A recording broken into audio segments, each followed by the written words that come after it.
जय जगत साथियों।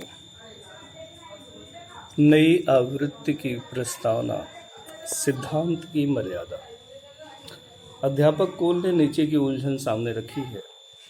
जब जर्मन और इटालियन बेईमानी स्पेन की प्रजा का संहार कर रहे हों, जब जापान के बेईमानी चीन के शहरों में हजारों लोगों को कत्ल कर रहे हों, जब जर्मन सेनाएं ऑस्ट्रिया में घुस चुकी हों और चेकोस्लोवाकिया में घुस जाने की धमकियां दे रही हों, जब एबिसीनिया पर बम बरसाकर उसे जीत लिया गया हो, तब आज के ऐसे समय में क्या यह अहिंसा का सिद्धांत टिक सकेगा? 2-1 बरस पहले मैं तमाम संजोगों में युद्ध का और मृत्युकारी हिंसा का विरोध करता था, लेकिन आज युद्ध के बारे में मेरे दिल में नापसंदगी और नफरत होने पर भी इन कत्लेआमों, हत्याकांडों को रोकने के लिए मैं युद्ध का खतरा जरूर उठाऊंगा।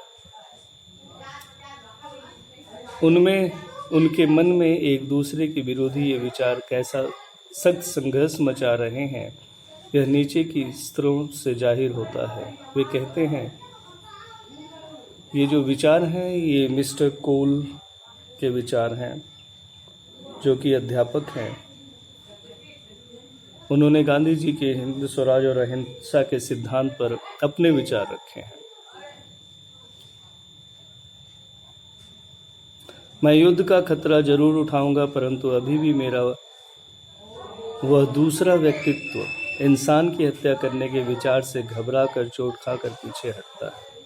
मैं खुद तो दूसरों की जान लेने के बजाय अपनी जान देना ज़्यादा पसंद करूंगा, लेकिन अमुक संजोगों में खुद मर मिटने के बजाय दूसरे की जान लेने की कोशिश करना क्या मेरा फर्ज नहीं होगा? गांधी शायद जवाब देंगे कि जिसने व्यक्तिगत स्वराज्य पाया है, उसके सामने ऐसा धर्म संकट पैदा ही नहीं होगा। ऐसा व्यक्तिगत स्वराज मैंने पाया है, यह मेरा दावा नहीं है, लेकिन ख्याल कीजिए कि मैंने ऐसा स्वराज्य पा लिया है, तो भी उससे पश्चिम यूरोप में आज के समय में मेरे लिए यह सवाल कुछ कम जोरदार हो जाएगा, ऐसा मुझे विश्वास नहीं होता। मिस्टर कोल ने जो संयोग बताए हैं, वे मनुष्य की श्रद्धा की कसौटी जरूर करते हैं, लेकिन इसका जवाब गांधी जी अनेक बार दे चुके हैं। हालांकि उन्होंने अपना व्यक्तिगत स्वराज्य पूरी तरह पाया नहीं है, क्योंकि जब तक दूसरे देश बंधुओं ने स्वराज्य नहीं पाया है, तब तक वे अपने पाए हुए स्वराज्य को अधूरा ही मानते हैं। लेकिन वे श्रद्धा के साथ जीते हैं, और अहिंसा के बारे में उनकी जो श्रद्धा है, वह इटली या जापान के किए हुए कत्लेआमों की बात सुनते ही डगमगाने नहीं लगती, क्योंकि हिंसा में से हिंसा के ही नतीजे पैदा होते हैं, और एक बार उस रास्ते पर पहुँचे कि फिर उसका कोई अंत नहीं आता। चीन का पक्ष लेकर आपको लड़ना चाहिए, ऐसा कहने वाले एक चीनी मित्र को जवाब देते हुए वार रजिस्टर नामक पत्र में फिलिप मर्मफर्ड ने लिखा है, आपकी शत्रु तो जापान की सरकार है। जापान के किसान और सैनिक आपके दुश्मन नहीं हैं। उन अभागे और अनपढ़ लोगों को तो मालूम भी नहीं कि उन्हें क्यों लड़ने का हुक्म किया जाता है।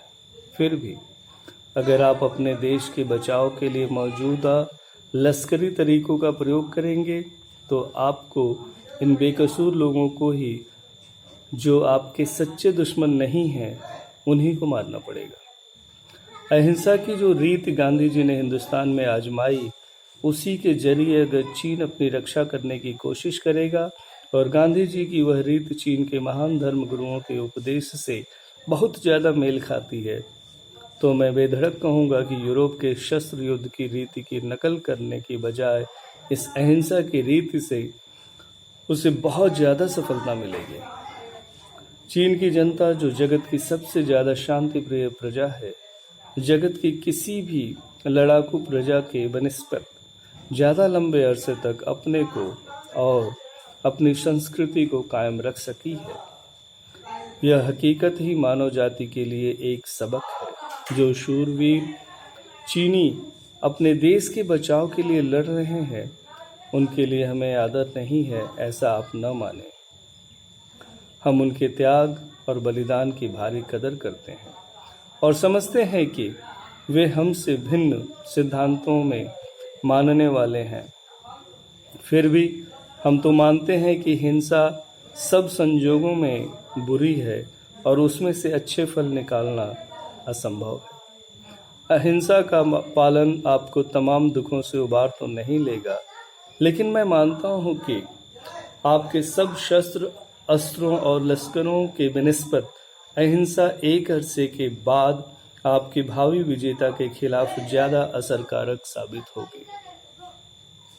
और सबसे ज़्यादा महत्व की बात तो यह है कि इससे आपकी प्रजा के आदर्श जीवित रहेंगे।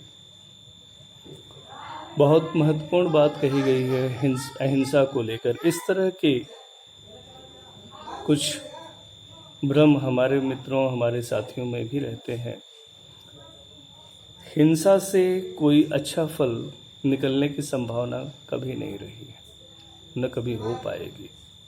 परंतु अहिंसा का पालन करते हुए थोड़े समय के लिए, या ये कहें कि शुरू में तत्कालिक परिणाम के रूप में कुछ बुरा होता हुआ दिखता तो है, पर अंततः उसके दूरगामी परिणाम आपके अपने लिए भी और आपके शत्रु की ओर से भी बहुत सकारात्मक होते हैं, ऐसा देखा गया है। आज के लिए इतना ही। जय जगत। धन्यवाद साथियों।